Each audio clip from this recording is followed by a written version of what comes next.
मुसलमान कठमुल्लों के द्वारा खोले गए अल फलाह यूनिवर्सिटी में सारी मीटिंग हुई। नमस्कार दोस्तों, आप देख रहे हैं न्यूज मंत्री। नाजिया इलाही खान ने क्या कहा आतंकवादियों के बारे में। नाजिया इलाही खान ने आतंकवादियों को अच्छी तरीके से जानती है। कई बार इनके साथ ऐसा हुआ है, जानलेवा हमला हुआ है, मगर बारंबार बची है ये, इसीलिए बीजेपी के साथ आई है, जिससे ये बची हुई है। नहीं तो भी किसी और पार्टी में होती तो इन्हें जान से मार दिया गया होता। नाजिया इलाही खान क्या कह रही है, पहले पूरा वीडियो देखो, फिर हम बात करते हैं। और हैया अलल फलाह के नारे को बुलंद करते हुए, सलाम फेरते हुए और दुआ मांगते हुए लाल किला के I-10 गाड़ी में बम फोड़ा और कई लोग मासूमों की हत्या कर डाला। मैं सबसे पहले ये पूछना चाहती हूँ कि वो चिंटू कहाँ है जिसने अल फलाह यूनिवर्सिटी को रिकॉग्नाइजेशन दिया? वो आतंकी कहाँ है जिसने मुस्लिम कंट्री के आए हुए लोगों को अल फलाह यूनिवर्सिटी बनाने के लिए जगह और जमीन दी? वो बदतमीज, बेहुदा और देशद्रोही कहाँ है जिसने अल फलाह यूनिवर्सिटी के सारे कागजात को मुकम्मल करके दिया कि यूनिवर्सिटी बन सकती है? अल फलाह यूनिवर्सिटी में मस्जिद भी है, अल फलाह यूनिवर्सिटी में हॉस्पिटल भी है, अल फलाह यूनिवर्सिटी में पीजी भी है, अल फलाह यूनिवर्सिटी में यूनिवर्सिटी भी है। तो ये सारे चीज़ों के लिए डॉक्यूमेंटेशन का बहुत बड़ा एक काम होता है। हम एक नॉर्मल लीगल चैम्बर खोलते हैं तो उसमें हमें 10 तरीके के रजिस्ट्रेशन और 10 तरीके के डॉक्यूमेंट के काम करने पड़ते हैं और 2 महीना चक्कर डिपार्टमेंट का लगाना पड़ता है। एक ड्राइविंग लाइसेंस के लिए 10 बार चक्कर लगाना पड़ता है। एक आधार कार्ड को करेक्शन कराने के लिए 10 बार चक्कर लगाना पड़ता है। लेकिन अल फलाह यूनिवर्सिटी जो मुस्लिम कंट्री से आया और वो यहाँ पर एकड़ एकड़ जमीन में बन गया और हमारे कान को पता भी नहीं चला। कैसे? पहले यहाँ पर आया कांग्रेस की सरकार। फरीदाबाद, गाजियाबाद हम लोग बहुत बार गए, क्या हमने सुना? आप तो दिल्ली के ही हैं, मैं तो चलो अभी अभी नई नवेली आई हूँ दिल्ली में, लेकिन आना जाना तो मेरा हमेशा से रहा है। दोस्तों, हम बात करें नाजिया इलाही खान जो कह रही हैं, वो क्या कह रही हैं, उसमें क्या सच है, जो मतलब इस्लामी धर्म से रिलेटेड जो है। दोस्तों, नाजिया इलाही खान जो है ये एक वकील हैं, सुप्रीम कोर्ट के बहुत अच्छे खासे वकील हैं। इन्हें बहुत अच्छी खासी पकड़ है, जानकारी है। और देखिए वीडियो आगे क्या कहते हैं। ये जो स्ट्रैटेजी हुई इसमें कहीं ना कहीं उस देशद्रोही का भी हाथ है जिसने अल फलाह यूनिवर्सिटी को बनवाया है, उसका भी हाथ है। तो कॉलर सिर्फ अनवर, मुनव्वर और शाहीन का क्यों?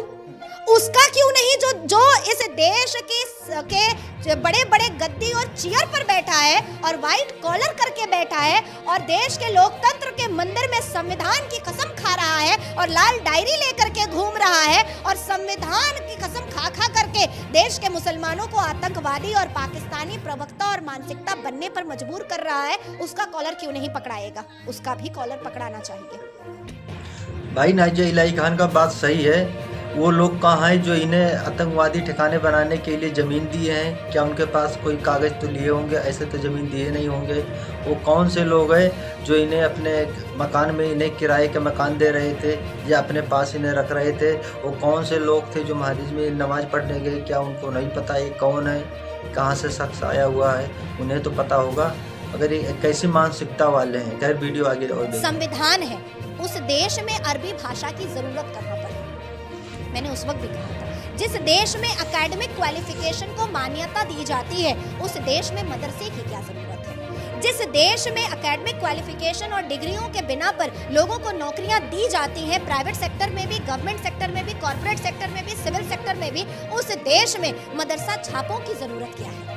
मैं तो उस वक्त भी आपसे ये बात कही थी और आज भी मैं देश की सरकार का एक हिस्सा होने के बावजूद, भारतीय जनता पार्टी का एक हिस्सा होने के बावजूद और इस देश की नागरिक और एक अच्छी वकील होने के बावजूद मैं पूछ रही हूँ, अपनी पूरी जिम्मेदारी से पूछ रही हूँ कि आखिर कब तक माइनॉरिटी कैबिनेट मंत्री ऐसे मदरसा छाप, गटर छाप, रेडी छाप, आतंकवादी छाप, बहरूपिया छाप, पाकिस्तानी मानसिकता छाप और टेररिस्ट छापों को कब तक देता रहेगा डोनेशन? क्यों दिए जा रहे हैं माइनॉरिटी कैबिनेट मंत्रालय से फंडिंग मदरसों को? और वो मासूमों की जान लेगा। मैं पूछना चाहती हूँ मैं पूछना चाहती हूँ कि अल फलाह यूनिवर्सिटी ही सिर्फ क्यों सीज होगी या सिर्फ NIA, NSG, ED सिर्फ वहाँ क्यों जा रहा है? देवबंद क्यों नहीं जा रहा? All India Muslim personal law board क्यों नहीं जा रहा? भारत के प्रत्येक मदरसे के अंदर क्यों नहीं घुस रहा? आपको घुसने देता है देवबंद अंदर में? क्या क्यों ऐसा? आप तो मेरे चैम्बर के अंदर आकर खड़े हैं ना, मैं तो वहीं बैठी हूँ, आप पूरा चैम्बर घूम लीजिए, देख लीजिए, मुझे तो कोई आपत्ति नहीं है।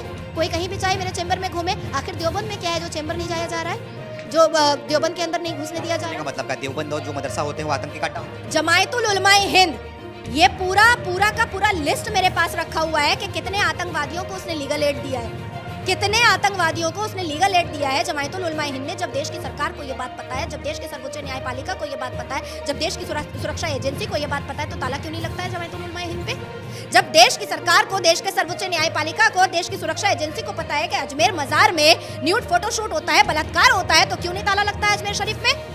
जब देश की न्यायपालिका को, एनसीईआरटी को, एजुकेशन सिस्टम को, देश की सुरक्षा को, सबको पता है कि मदरसों के अंदर जाली नोट छपते हैं। भाई नाजिया इलाही खान सही कह रही हैं, ये बात कर रही है कांग्रेस की और राहुल गांधी की, जो संविधान की रक्षा करने के लिए हमेशा चिल्लाते रहते हैं मैं संविधान की रक्षा कर रहा हूँ, संविधान की हत्या हो रही है, लोकतंत्र की हत्या हो रही है, भारत माता की हत्या हो रही है, ऐसे बार बार चिल्लाते रहते हैं। जैसे सबको पता है आतंकवादियों के लिए रात को 12 बजे अदालतें खुलवाने की कोशिश करते हैं, कपिल सिब्बल जैसे करोड़ों के वकील खड़ा कर देते हैं रात में, तो क्या ये पीठ पीछे उन्हें सपोर्ट नहीं करते होंगे? ऐसा क्या है जहाँ जहाँ बीजेपी का शासन है वहीं पे ये लोग पकड़े जा रहे हैं, कांग्रेस के शासन में जहाँ पे कांग्रेस का राज है वहाँ पे क्यों नहीं पकड़े जा रहे हैं? ये भी सवाल है। अगर वहाँ नहीं पकड़े जा रहे हैं इसका मतलब वहाँ है नहीं, वहाँ भी होंगे। जब बीजेपी के शासन वाले राज्य में हैं पकड़े जा रहे हैं तो कांग्रेस के शासन वाले भी राज्य में हैं मगर वो छिपाया जा रहा है। अगर उन्हें जाँच पड़ताल किया जाए तो जरूर बाहर निकल के आएंगे। फिर वीडियो और ऐसा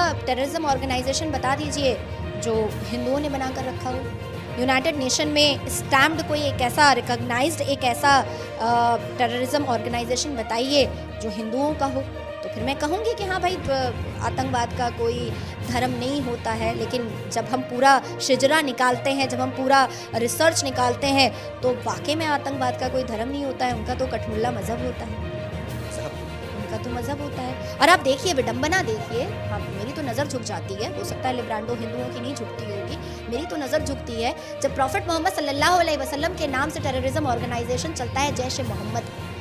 जब मैं मेरी आंखों से आंसू गिरता है और मैं शर्म से तार होती हूँ जब लश्कर तैयबा के नाम से टेररिज्म ऑर्गेनाइजेशन चलता है, कलमा तैयब का लश्कर। जब हिफाजतुल इस्लाम के नाम से टेररिज्म ऑर्गेनाइजेशन चलता है, जब हरकतुल इस्लाम के नाम से टेररिज्म ऑर्गेनाइजेशन चलता है। हिफाजतुल इस्लाम का मतलब क्या होता है? इस्लाम की हिफाजत करने वाला। हरकतुल इस्लाम का मतलब क्या होता है? इस्लाम की हरकतों पर चलने वाला। तो हिफाजतुल इस्लाम और हरकतुल इस्लाम ने बांग्लादेश में क्या किया था? एक एक लड़की को 10-10 मौलाना ने रेप किया था और अपने ही प्रधानमंत्री के बरा और चड्डी को उछाला था, आँख में सुरमा पहन करके, दाढ़ी रख करके, उटंगा पैजामा पहन करके और जालीदार टोपी पहन करके।